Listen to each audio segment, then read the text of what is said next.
Hi guys! Welcome back to my channel again and welcome back to Pearl TV. And in this video guys, ay ang topic natin is kung paano tayo yayaman sa crypto. Okay? So, interesado ka ba na malaman? Kasi nga, lagi kong sinasabi sa mga nakakilala ko, hindi pa po ako mayaman. Okay? Malagi marami nagbibiro sa akin na, Pearl, siguro ang yaman mo na ganito, ganyan. Pero yun nga sinasabi ko sa mga kakilala ko, kahit na ako yumaman, hindi nyo mahahalata.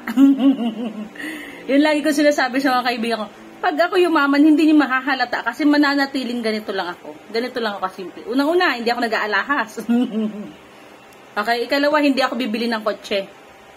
Okay, hindi ako bibili ng kotse kasi may trauma ako sa sakyan. Noon pa nagtatrabaho ako, lagi yung mga boss ko, sinasabi nila ano ka na, nakailang boss na ako na nagsasabi na tawag nito, driving lesson, pero I don't like the idea of driving kasi lagi kong sinasabi, ang sarap maging pasahero lang. Natutulog ka lang. 'Di ba? Masarap yung pagod na pagod. Kaya po problem, pag maging driver ako, like may transaction ako, ako pa mag-ano, at saka dito sa Maynila, hindi ko din prefer na maging ano tawag nito, mag-drive ng sarili sa sasakyan kasi napakahirap dito sa Maynila gitgitan. Okay? So, hindi nyo ako mahalata siguro pag mayaman na din ako. Okay? So, yun. Ikalawa, ito, mabait pa rin ako na, ganyan, chill-chill lang. Okay, ito, laging naka-makeup, ganyan lang si Pearl, okay? Pero ang tanong nga, paano tayo yayaman sa crypto? Ang pag-usapan natin ng crypto. Unang-una ay install kayo ng napili nyo na platform, okay? Ngayon, kung wala pa kayong napipiling platform sa crypto, meron akong link na binaba dyan. Yan yung tiwala ako na platform. Kasi, I've been doing crypto investment in 6 years. So, ibig sabihin, may natiwala. Imagine mo 6 years guys, para na ako nag-aral din ng kurso na tinapos ko. Kumbaga, natutunan ko na siya, tiwala na ako. Wala namang aberyang nangyari in 6 years. So, ayan, confident na ako na i-share sa inyo. Parang kasabayan lang kung kailan ako nag-umpisa sa YouTube, yung pagki-crypto ko, okay? So, now, nakuha ko na, confident na ako, okay to, pwede. Pero habang ako pala nagagano, inaaral ko yung iba yung mayaman na. Kasi nga, hindi ako ganun kasi wala pa naman talaga akong sapat na pera that time. Kasi I was broke. Okay, I was broke kasi way back 2016, nag-resign ako. I have my money in my bank account and I tried different business just inside the house. Tapos, syempre, bumalo din yung pandemic. Kaya, yun nga. Di ba pag nagninegosyo, dami kong trinay na negosyo, pero sinasabi ko nga lagi, pag naka-experience ka ng failure sa business, hindi ibig sabihin talo ka na doon. Ibig sabihin, you learn so many things. At sa akin, trial and error lang yun na ginawa ko before, okay? That was business. And speaking about crypto investment, na proven na napakadami na talagang yumaman. Okay? So sabi ko, in 6 years pa lang na inaaral ko, nagka-confident ako, hindi pa ka ganun may mga tao pala. Sige nang yaman, okay? Kaya sabi ko, nako, eto na yun. Okay, so paano tayo yayaman sa crypto? Ayan. At may mga kaibigan ako na mga yumaman na din talaga sa crypto, okay? So, mga silensyo lang. Okay. So, paano? Siyempre, install kayo ng app platform. Nandyan yung link.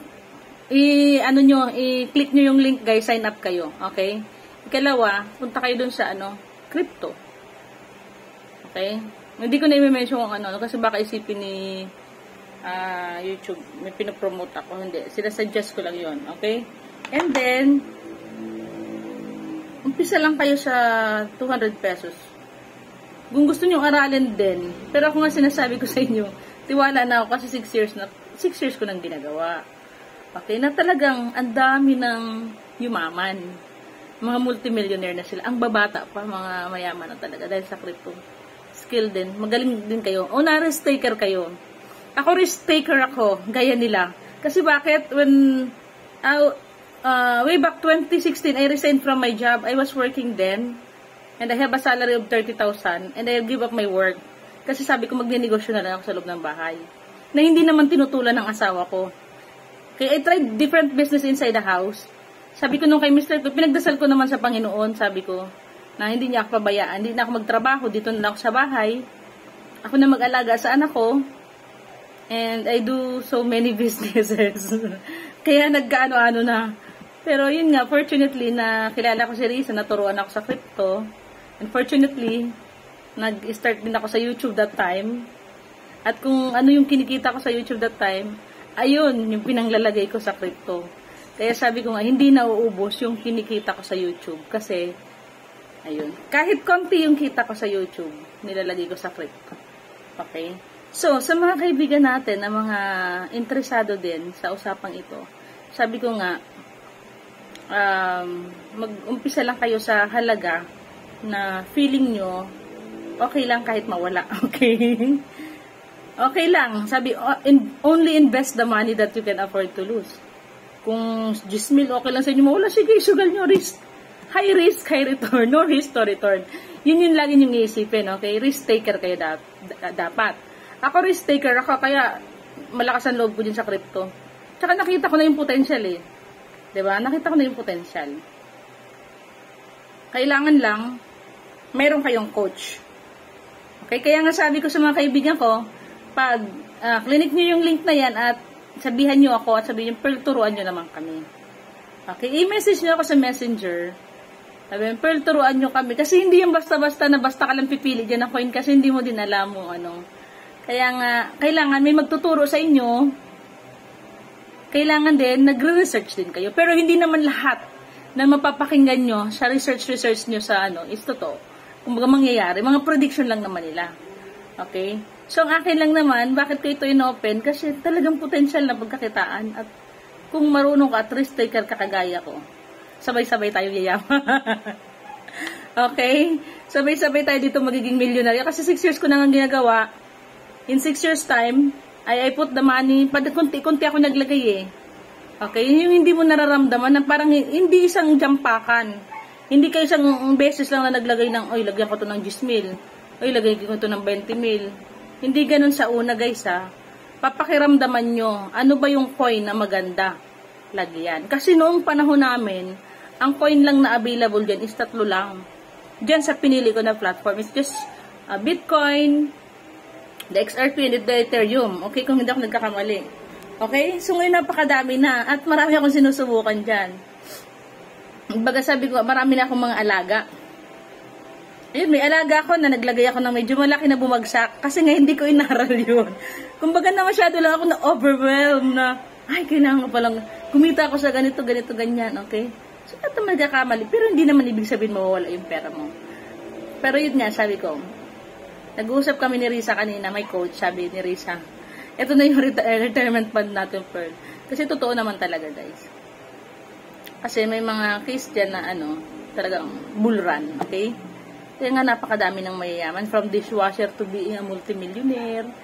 Tayo din ang mga nakapag-aral, bakit hindi natin alamin? Bakit hindi natin unawain? Bakit hindi natin tingnan ng potential, di ba? Yung mga hindi nga nakapag-aral, nagtiwala, they learn, and now they are multimillionaire. Tayo pa kaya ng mga nakapag-aral, okay? So, walang pinipili.